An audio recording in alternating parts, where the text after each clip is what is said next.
कार्यक्रम में स्वागत है। अच्छा, पहले आपको बता दूं, मैं यहाँ पे अभी कुछ दिनों पहले ही वित्त मंत्री के साथ जो प्री बजट मीटिंग्स थी उसमें नीलेश जी उपस्थित थे।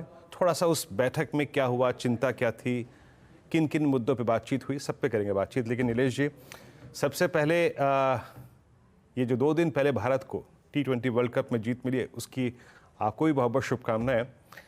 ये जीत अद्भुत थी, इसको कई साल तक चेज़ किया, कितने खिलाड़ियों ने चेज़ किया। नवंबर में एक मायूसी हाथ लगी थी, उसके बाद ये फाइनली खुशी मिली। बड़ी इंटरेस्टिंग चीज़ थी, जीत हुई और उसके बाद एग्जैक्टली मात्र 20 मिनटों के अंदर 3 खिलाड़ियों ने, जिनके ज़रिए हम इस T20 का कप हासिल कर रहे थे, अलविदा भी कह दिया इस फॉर्म ऑफ क्रिकेट को। ये जीत आपके अनुसार कैसी थी और क्या सीख देती है, और स्पेशली ये 3 खिलाड़ियों ने जो संन्यास लिया? वीरेंद्र भाई, क्रिकेट की मैच में जब वर्ल्ड कप जीते तो बहुत ही अच्छा लगता है। आज भी मुझे याद है 1983 का वो दिन, जिस वक्त हमने वर्ल्ड कप जीता था पहली बार अगेंस्ट ऑल एक्सपेक्टेशन, एंड पूरे भारत में एक आनंद की लहर आ गई थी। तो बहुत बधाई है इंडियन क्रिकेट टीम को। एंड जैसे सुनील गावस्कर ने कहा था कि you should retire when everyone is asking why, rather than people asking when are you retiring। तो ये तीनों दिग्गज ने भारतीय क्रिकेट में बहुत बड़ा योगदान दिया, एंड अभी भी हमें उनका सपोर्ट मिलता रहेगा। टेस्ट मैच में और वनडे में उन्होंने सिर्फ T20 से रिटायरमेंट ली है।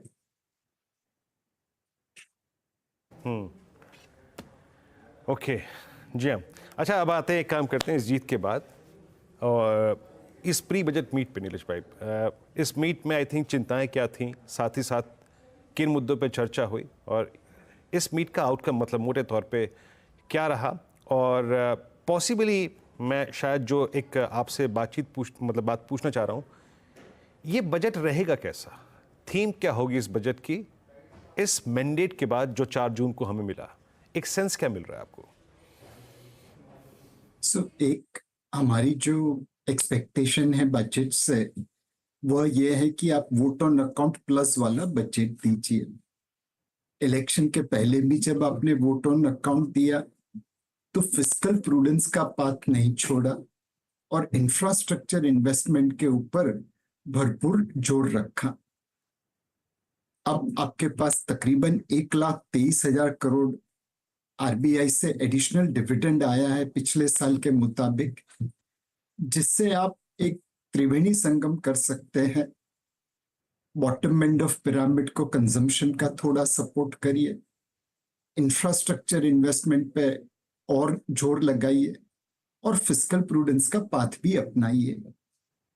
We are thankful to honourable finance minister कि उन्होंने हमें इस काबिल समझा कि हम उनके साथ प्री बजट कंसल्टेशन कर सके। बड़े ध्यान से हमारे मुद्दों को सुना गया। मैं एक मुद्दे पे जो मार्केट से काफी रिलेटेड है उसके ऊपर प्रकाश डालना चाहूंगा। वीरेंद्र भाई, आज अगर हम म्यूचुअल फंड में देखें, स्टॉक मार्केट में देखें, तो बहुत सारे निवेशकों ने अपनी आर्थिक सुरक्षितता प्राप्त कर ली है, बट जब भी इनके बाहर देखे तो लोगों का सेविंग्स एलोकेशन आज भी उतना अच्छा नहीं है जितना होना चाहिए। आरबीआई ने हाउस होल्ड का फाइनेंशियल सेक्टर एलोकेशन का रिपोर्ट FY 21 से 23 का पब्लिश किया। 21 से 23 के बीच में वीरेंद्र भाई, आपको पता है हमारी मार्केट किस तेजी से दौड़ी थी। उसके बावजूद जितना पैसा लोगों ने म्यूचुअल फंड में और डायरेक्ट स्टॉक में लगाया, उससे कहीं ज्यादा पैसा सिर्फ करेंसी नोट में रखा। कैश जो एक बर्फ की तरह महंगाई के सामने पिघलने वाली है, वहां पे लोगों ने ज्यादा निवेश किया, और इक्विटी मार्केट, शेयर्स, डिबेंचर्स, जहां पे इन महंगाई से ज्यादा रियल रिटर्न मिलने वाला है, वहां पे बहुत कम निवेश किया। तो हमने फाइनेंस मिनिस्टर से यही गुजारिश की कि सेबी के डायरेक्शन में, सेबी की निगहबानी में हम म्यूचुअल फंड सही है कि कैंपेन चलाते हैं, लोगों में फाइनेंशियल अवेयरनेस पैदा करने की कोशिश करते हैं।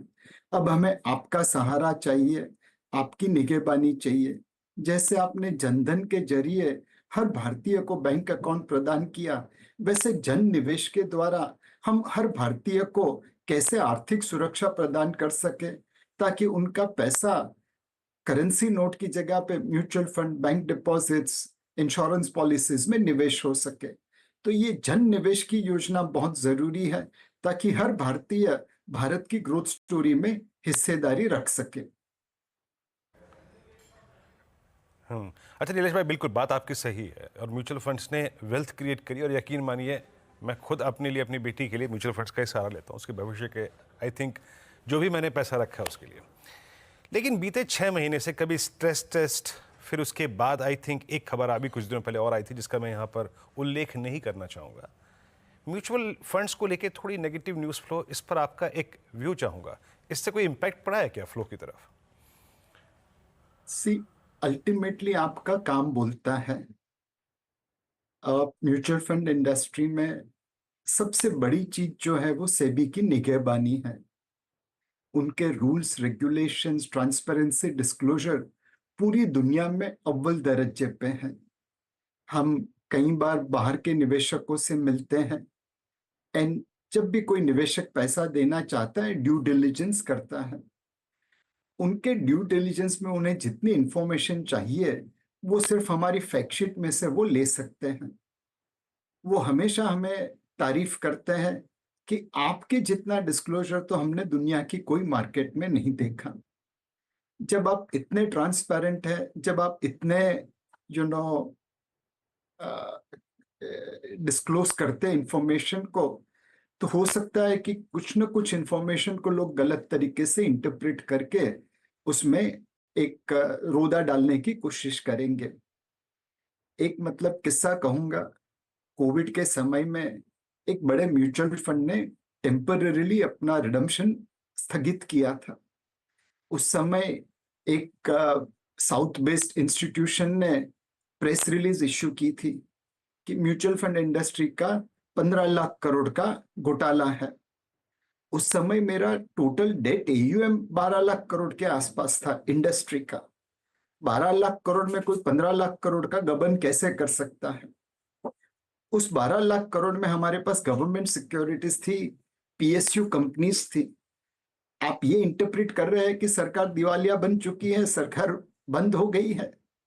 तो लोगों ने लिखने में कुछ सोचा नहीं, हेडलाइन कमाने के लिए उन्होंने प्रेस रिलीज इश्यू कर दी।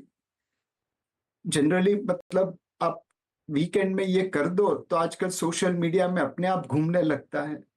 हमें 3-4 दिन लगे लोगों को समझाने के लिए कि भाई हमारे पोर्टफोलियो देखिए और फिर नतीजे पे पहुंचिए, लोगों के बहकावे में मत आइए। म्यूचुअल फंड में धीरे धीरे निवेशकों का विश्वास बढ़ रहा है और उसका मूलभूत कारण यही है कि सेबी के रूल्स रेगुलेशन हमारी इंडस्ट्री को सही राह पे चलने दे रहे हैं। तो न्यूज का इंटरप्रिटेशन, डेटा का इंटरप्रिटेशन अलग अलग हो सकता है। मैं सभी निवेशकों से एक ही निवेदन करूंगा, आप हमारी फैक्ट शीट देखिए, आपको जो कॉल लेना है लीजिए, लोगों के बहकावे में मत आइए। ओके नीलेश भाई, मैं अनुज अब ज्वाइन कर रहा हूँ आपको थोड़ा लेट। मैं यहाँ एनएससी आया हुआ था, हमारे गुजराती चैनल सीएनबीसी बाजार की 10वीं सालगिरह थी।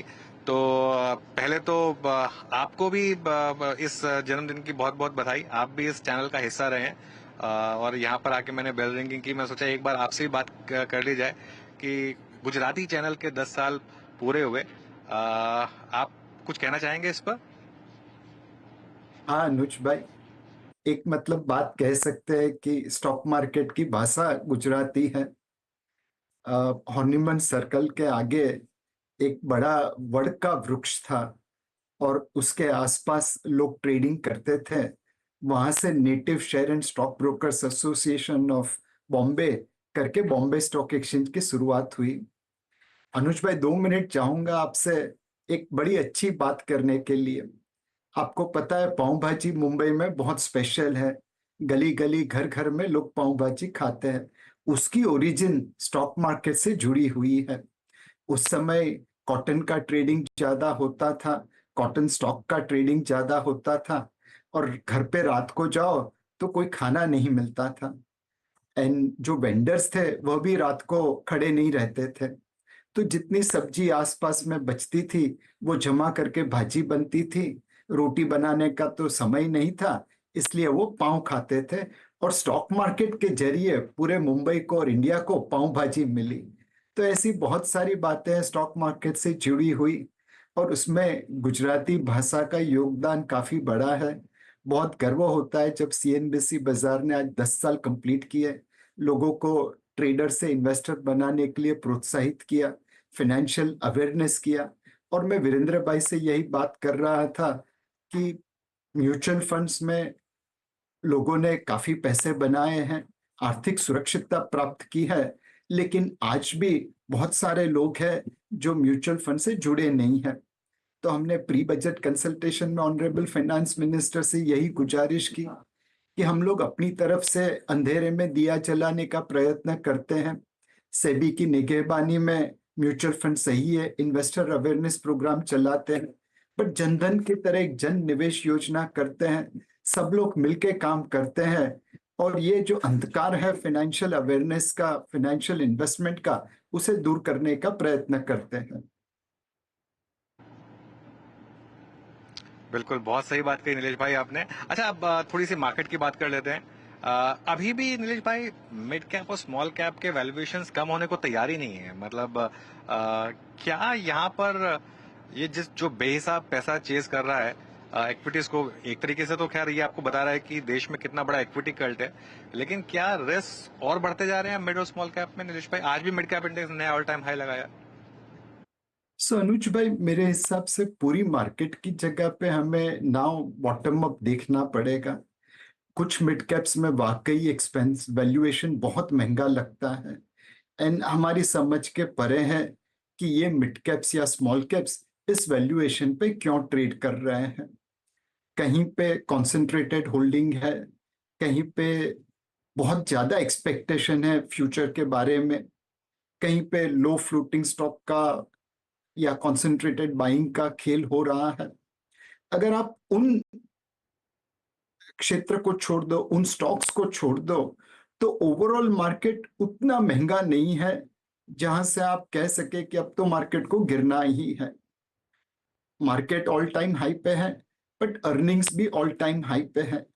निफ्टी 50 की अर्निंग अगले साल 1300 से 1325 रुपए के आसपास आ जाएगी। इसके हिसाब से हमारी मार्केट का पी रेशो 18, 18.5, 19 का है। तो वो उतना महंगा भी नहीं दिखता कि आप मार्केट को शॉर्ट करने की सोचे या मार्केट से निकल जाने की सोचे।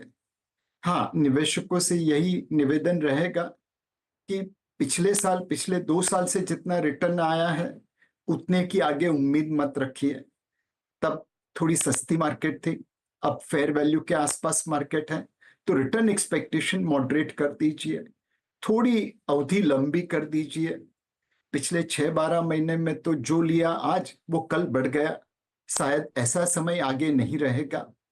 एंड स्पेशली जहां पे वैल्यूएशन बहुत महंगा है, लो फ्लोटिंग स्टॉक की वजह से, कॉन्सेंट्रेटेड बाइंग की वजह से, या बहुत एक्सपेक्टेशन है फ्यूचर के बारे में, वहां पे सावधानी बरतिए। धीरे धीरे धीरे करके वहां से प्रॉफिट बुक कर सकते हैं।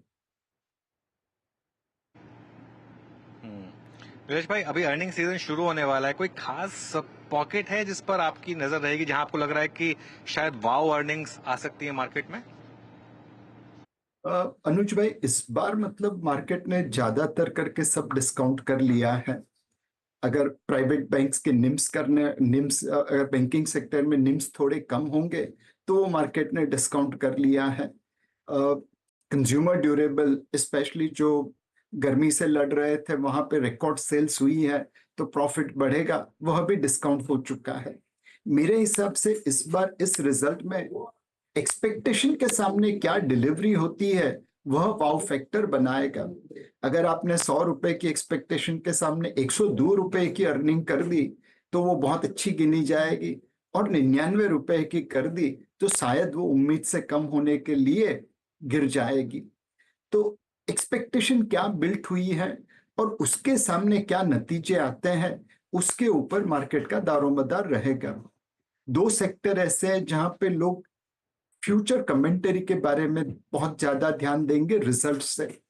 एक है आईटी सेक्टर, नतीजे कैसे भी आए लोग ये उम्मीद रखेंगे कि भाई आप आगे के बारे में क्या गाइडेंस देते हो, क्या आपको वॉल्यूम ग्रोथ दिखता है, क्या आपने रिक्रूटमेंट चालू की, क्या जितने अपॉइंटमेंट लेटर आपने दिए हैं उतने बच्चे आपके कैंपस पे आ गए हैं, and most importantly artificial intelligence के जमाने में आप उसे कैसे एडॉप्ट कर रहे हैं। दूसरा सेक्टर है केमिकल सेक्टर, वहां पे लोग कंपनीज ने कैसे कॉस्ट कंट्रोल किए और कैसे चाइनीज डंपिंग के सामने जूझ रहे हैं, उसके ऊपर फोकस रहेगा। तो इस बार नतीजे ज्यादातर प्राइस हो चुके हैं, तो एक्सपेक्टेशन से जो अच्छा डिलीवर करेगा उसके स्टॉक चलते रहेंगे। नीलेश भाई बहुत बहुत शुक्रिया आज हमारे साथ जुड़ने के लिए इस खास दिन पर और हमसे बात करने के लिए। Thank you so much.